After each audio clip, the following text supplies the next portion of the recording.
Hello students, मैं कंचन कुमारी महात्मा गांधी शिक्षण संस्थान के इस ऑफिशियल यूट्यूब चैनल पे आप सभी का स्वागत करती हूँ।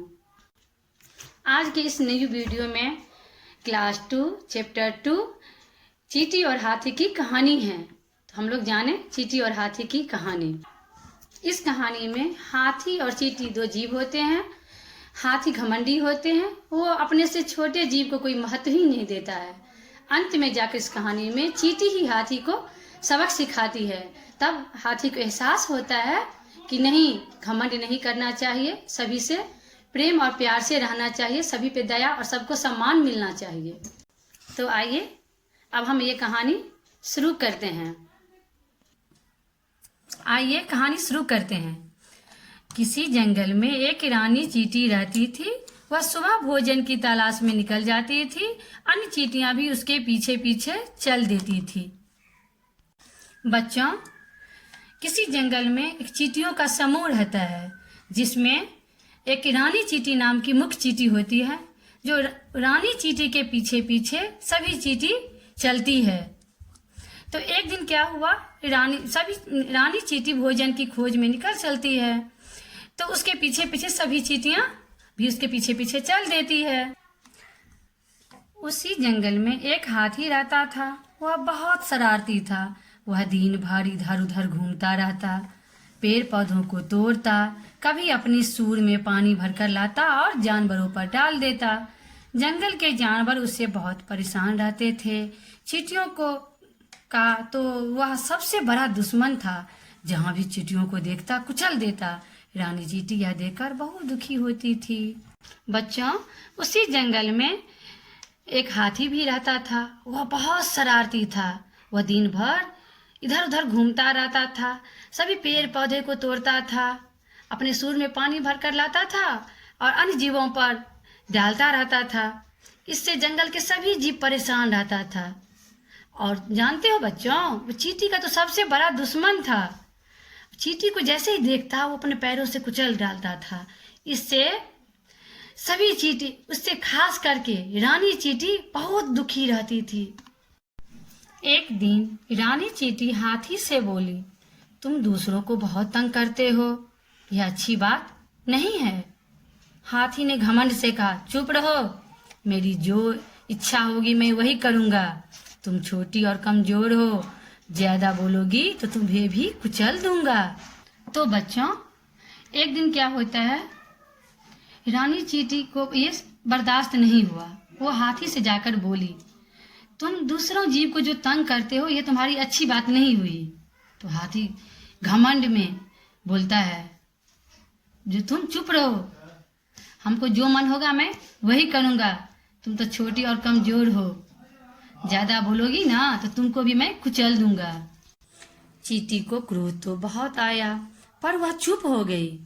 उसने हाथी को मजा चखाने की सोची। वह घास में जाकर पत्तियों के नीचे छिप गई। हाथी घूमते घूमते वहां आया तो चींटी चुपके से उसकी सूंड में घुस गई और उसे काटने लगी। चींटी ने हाथी की सूंड में जगह जगह काट लिया। जानते हैं बच्चों, उसके बाद क्या हुआ? उस बात पे चींटी को तो बहुत गुस्सा आया। वह उस हाथी की बात सुनकर चुप रह गई। उसने मन ही मन ये सोच ली, जो आज हाथी को मजा चखाएंगे। और वो क्या की, घास में चली गई और एक पत्तियों के बीच में जाकर छिप गई।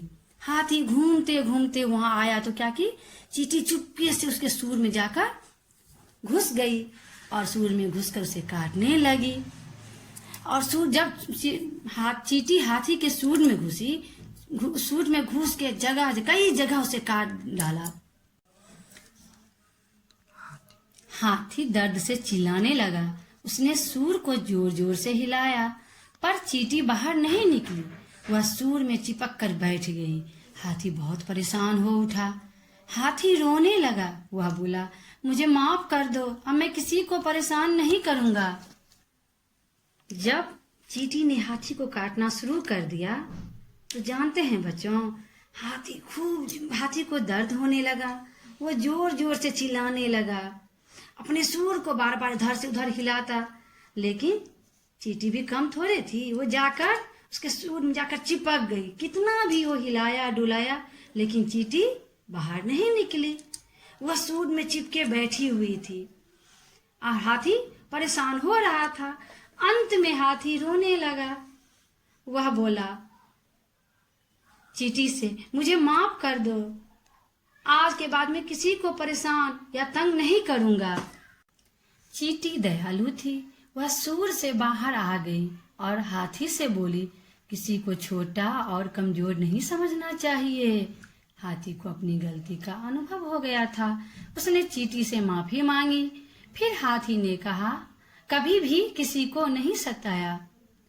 फिर हाथी ने कभी भी किसी को नहीं सताया। परंतु बच्चों, चींटी तो दयालु थी। हाथी को रोते देख वो सूर से बाहर निकल गई और हाथी से बोली, क्या बोलती है? जानते हो हाथी, किसी को छोटा और कमजोर कभी भी नहीं समझना चाहिए।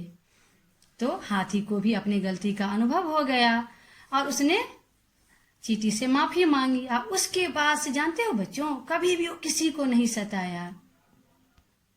तो बच्चों, हमें इस कहानी से क्या सीख मिली? हमें इस कहानी से सीख मिली कि छोटों के प्रति सम्मान की भावना होनी चाहिए, दयालुता रखनी चाहिए और अहंकार का त्याग करनी चाहिए। तो बच्चों, मैं आशा करती हूँ कि आप ये कहानी अच्छे से समझ गए होंगे। फिर मिलेंगे अगले वीडियो में, तब तक के लिए धन्यवाद।